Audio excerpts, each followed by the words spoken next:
Olá, minhas amigas, olá, meus amigos. Beijo grande no coração de todos. É com muita alegria que me dirijo a vocês mais uma vez, principalmente aos meus alunos de gestão em projetos ambientais, inscritos no curso de Ciência, Tecnologia e Ética Ambiental, e também a todos vocês que assistem os meus vídeos humildes, ok? Muito obrigado. Esse vídeo traz um breve resumo sobre a bioética, esse campo tão importante que no nosso curso não recebeu a atenção que merece.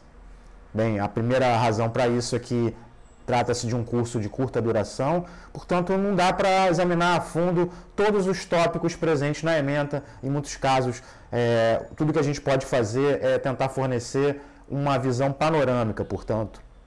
Bem, a segunda razão para isso é a seguinte: a bioética, embora tenha nascido a partir do seu marco teórico fundamental, que é a obra do Potter, a gente vai ver daqui a pouco, intitulada Bioética, uma ponte para o futuro, numa tradução livre, embora esse autor tivesse sim uma preocupação literalmente com o desenvolvimento de uma ética da vida, literalmente falando, né, de uma bioética, portanto, ele, embora fosse um médico oncologista, embora tivesse uma relação muito mais próxima com a medicina, né, e as ciências biomédicas, essa obra procura desenvolver uma ciência da vida no sentido muito amplo, no sentido literal do termo, uma ciência da vida, uma bioética, porque ele procura pensar normas e princípios que vão pautar uma relação dos seres humanos mais respeitosa, mais ética, portanto, com o meio ambiente, de maneira bem ampla. Embora a preocupação, portanto, mais ampla e ecológica e biológica, literalmente falando, tivesse presente na obra desse autor, o desenvolvimento da bioética ao longo das décadas, e ele desenvolve isso a partir da década de 70, o desenvolvimento da bioética a partir daí se orientou mais, teve como foco principal a medicina, principalmente as ciências biomédicas. E por essa razão, por essa segunda razão, a primeira delas foi a falta de tempo, e essa razão que ora eu apresento, nos mostra que a bioética não caminhou, digamos assim, num diálogo muito frutífero e próximo com as ciências ambientais, com a ética ambiental mais especificamente. É como se as éticas ambientais, que vêm merecendo uma atenção mais demorada em nossas aulas, se desenvolvesse paralelamente à bioética. Embora as duas procurem estabelecer normas e princípios para a ação humana, a bioética se concentrou principalmente no que diz respeito à ação humana no campo da medicina e das ciências biomédicas. E nos próximos passos desse vídeo eu vou tentar mostrar um pouquinho dos aspectos bem gerais da bioética e, repito, queridos, é apenas um resumo, a gente pode desenvolver isso melhor na nossa aula presencial. Conforme eu falei, a bioética é um tema aqui presente na nossa ementa, temos a obrigação de cumprir essa exigência e ver alguma coisa sobre ela, embora eu tenha acabado de falar que a bioética se desenvolve em paralelo com a ética ambiental. Ela se concentra, a bioética, principalmente na questão médica, na questão do trato médico-paciente, na questão da experimentação científica com seres humanos e assim por diante. E, portanto, pelo menos na minha concepção, ela não dialoga tanto com o que nos reúne aqui. Basicamente, somos todos aqui ambientalistas, né? Então, por essa razão, eu decidi não explorar a fundo a questão da bioética em sala de aula. Eu vou oferecer aqui um resumo nesse vídeo e a gente vai conversar um pouquinho mais no nosso encontro presencial, tá bom? Então, tá aí a ementa, mais uma vez. Eu venho repetindo desde o início, né? Se o nosso foco aqui é a ética, a atuação do professor deve se orientar para alguns princípios éticos, né? E o princípio ético aqui fundamental é se ater à ementa. Ter um respeito, primeiro, em relação ao que vocês estão buscando, na medida em que esse conteúdo todo aqui estava presente lá no projeto pedagógico, e vocês, antes de se matricular nesse curso, pelo menos eu imagino que todos fizeram isso, né? Consultaram esse projeto pedagógico, olharam com calma a grade de cada disciplina, e depois disso vocês decidiram se matricular nesse curso. Então, há uma responsabilidade ética do professor e do instituto em relação a vocês, no sentido de se entregar da melhor maneira possível aquilo que foi prometido, tá? Em segundo lugar, isso também tem o mesmo peso que o respeito a vocês, é o respeito a esses autores, o respeito os indivíduos e homens e mulheres que desenvolveram esses conceitos, essas teorias que nós vamos estudar, né? Então, se eles estão presentes aqui é por uma boa razão, e a ética professoral, digamos assim, exige que eu abra mão dos meus interesses pessoais, que o curso não gire em torno do meu umbigo e dos meus interesses de pesquisa, e foque naquilo que eu tenha efetivamente que entregar a vocês, tá? Espero que eu consiga, aliás. Mas o que é a bioética? Como ela se define? O que ela estuda? Quem são os seus antecedentes?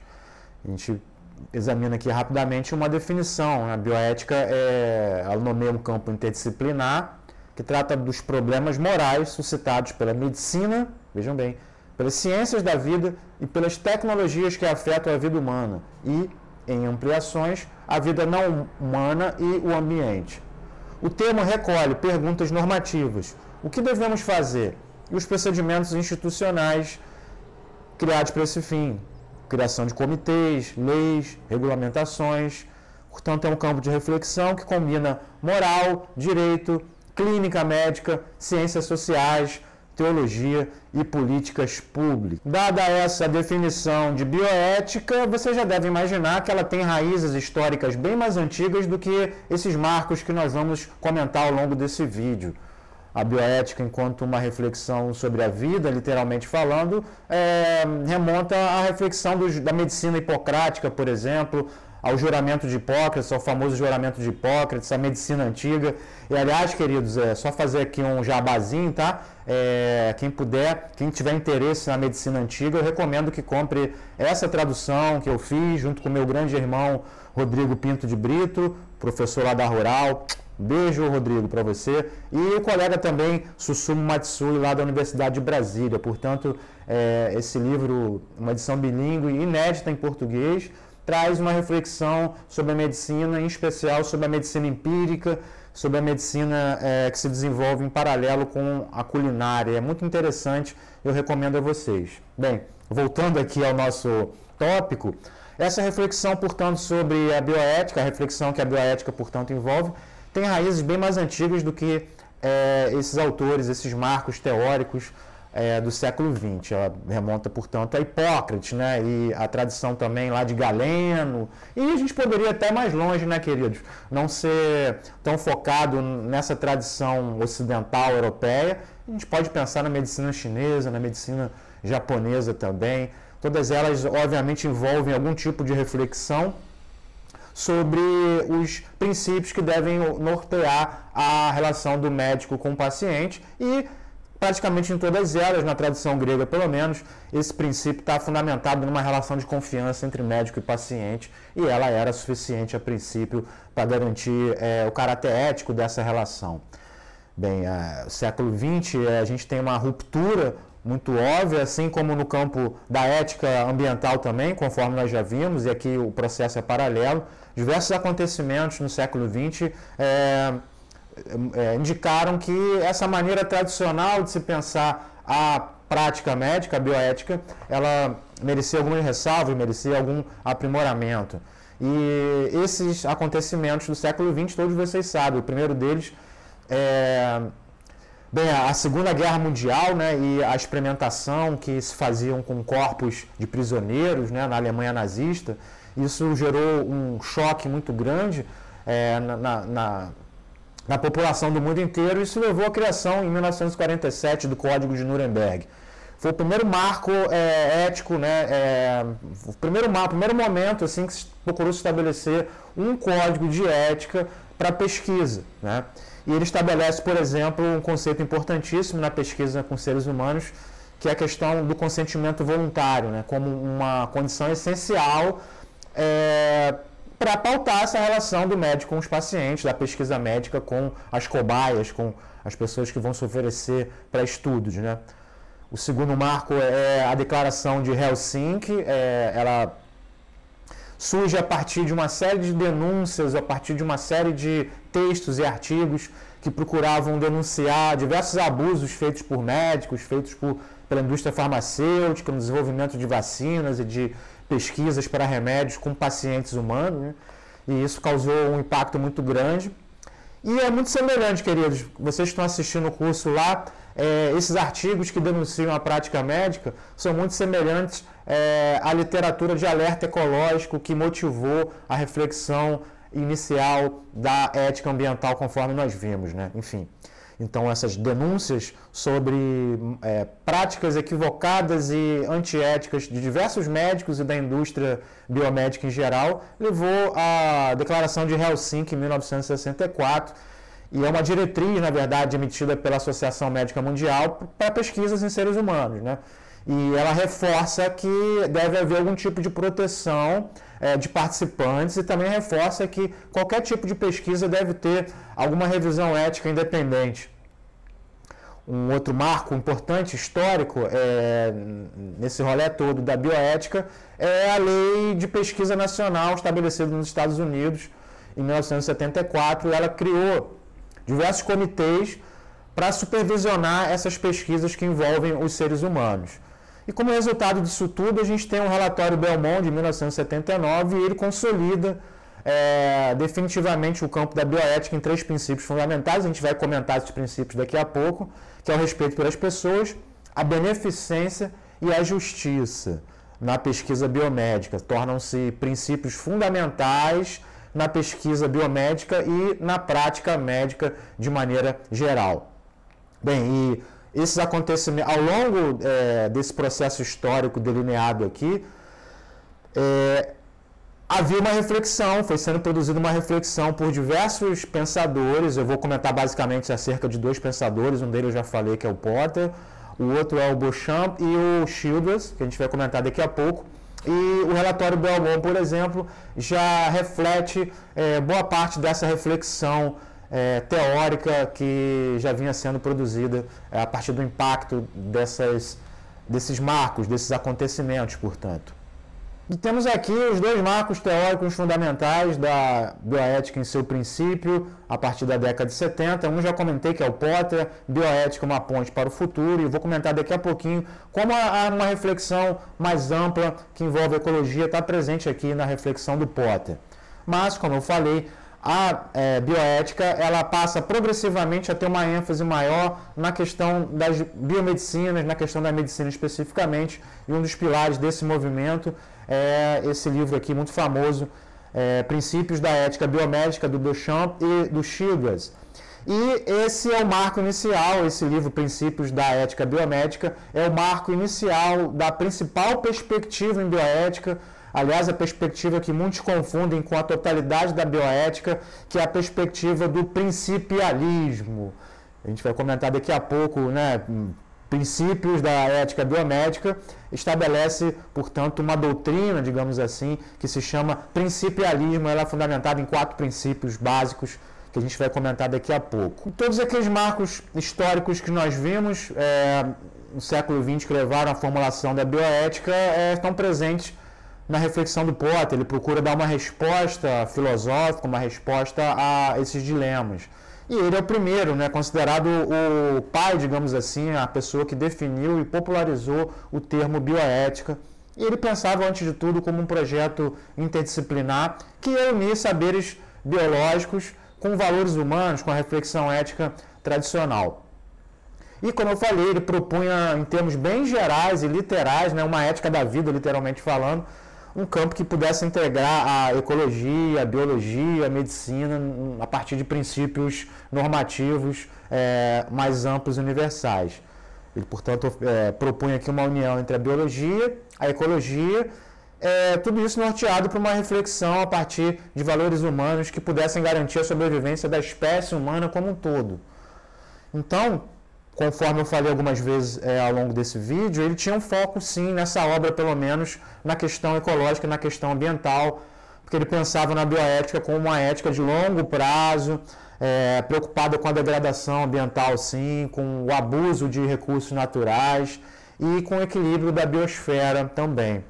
Mas essa ênfase, essa visão mais ampla, foi progressivamente sendo abandonada em função da ênfase na questão da biomedicina, na questão da medicina, e obviamente isso atraiu um interesse bem maior de patrocinadores de projetos de pesquisa, de laboratórios e assim por diante. Então, como eu falei, a partir, né, depois da obra do Potter, a bioética passa a ter um foco mais na questão da medicina e, portanto, meus queridos alunos aqui de gestão de projetos ambientais, a gente não explorou a fundo essa perspectiva em sala de aula, na medida em que o professor tomou a decisão de explorar mais coisas da ética ambiental. E, aliás, se vocês fizerem uma pesquisa bibliográfica, se vocês procurarem referências de livros ou artigos publicados em língua portuguesa no campo da ética ambiental e no campo da bioética, eu tenho a impressão que vocês vão encontrar muito mais coisas no que diz respeito à bioética do que coisas que envolvem a ética ambiental mais ampla, né? As ecologias profundas, as éticas ambientais ecocentradas, o ecofeminismo. Quer dizer, em língua portuguesa há uma grande carência desses tópicos, mas há talvez mais coisas no que diz respeito à bioética. E essa ênfase na biomedicina está presente principalmente nesse outro marco fundamental da bioética, que é a obra do Beauchamp e do Childress. Nessa obra, eles têm uma preocupação prática. Tanto o Potter, como nós vimos, quanto esses dois camaradas aqui, eles escrevem como médicos, da perspectiva, portanto, da medicina. E, a partir dessa perspectiva eminentemente prática, sendo obrigados a lidar com diversas decisões no calor do momento, eles escrevem a partir de uma ênfase, eles imprimem uma ênfase prática à sua reflexão. Eles não estão tentando estabelecer uma teoria abstrata, sistemática no sentido filosófico do termo, mas eles estão procurando desenvolver uma linguagem, um vocabulário, uma linguagem para médicos, para juristas e pacientes decidirem o que fazer diante dos diversos dilemas que surgem a cada momento dentro da medicina. E, nesse sentido, portanto, eles procuravam estabelecer uma universalidade mínima. Bem, obviamente que são necessários estabelecer princípios éticos que possam pautar qualquer decisão em qualquer contexto biomédico, né? Essa universalidade é necessária em qualquer reflexão ética. Mas, por outro lado, há um limite para essa universalidade na medida em que as situações envolvidas na prática médica são infinitamente variadas. Nenhuma delas é igual à outra. Portanto, há uma tensão, portanto, a essa pretensão de universalidade que sempre pautou a ética e a especificidade dessa ética aplicada, que é a ética, que é a bioética, aliás. E nessa linha, os dois autores, aliás, eles procuram estabelecer uma espécie de pluralismo ético, um pluralismo moral. Quer dizer, para eles não vale a pena focar em apenas uma teoria, nenhuma delas, aliás, vai ser suficiente para tomar decisão em todos os casos. Os princípios que pautam essas teorias éticas vão entrar muitas vezes em conflito, eles devem, portanto, ser ajustados a cada caso. E aí eles estabelecem que princípios são esses, princípios que eles vão beber na tradição das éticas normativas. Eu vou comentar isso. São basicamente 4 princípios, e isso que a gente chama em bioética de principialismo. Princípio da autonomia, princípio da beneficência, princípio da não maleficência e o princípio da justiça. Bem, eu posso apresentar aqui uma terceira razão para que a bioética não tenha merecido uma atenção mais demorada em nosso curso aqui, na medida em que ele é voltado principalmente para pessoas preocupadas com a questão ambiental. Bem, a primeira que eu apontei é o fato do nosso curso ser muito curto e não dá para ver a fundo muitas coisas, e a gente precisa, em alguns tópicos da ementa, ter apenas uma visão panorâmica. A segunda delas é que, conforme eu falei já ao longo desse vídeo, a bioética pouco a pouco foi se preocupando mais com a questão da medicina e deixando um pouco de lado a questão ecológica e ambiental que estava presente lá na obra do Potter, por exemplo. E eu trago aqui talvez uma terceira razão. Quem participou das aulas, quem acompanhou as aulas, principalmente aquela aula em que nós estudamos as 3 vertentes da ética normativa tradicional, quais sejam a ética do dever de Kant, a deontologia, a ética consequencialista do utilitarismo e a ética das virtudes, a ética teleológica de Aristóteles.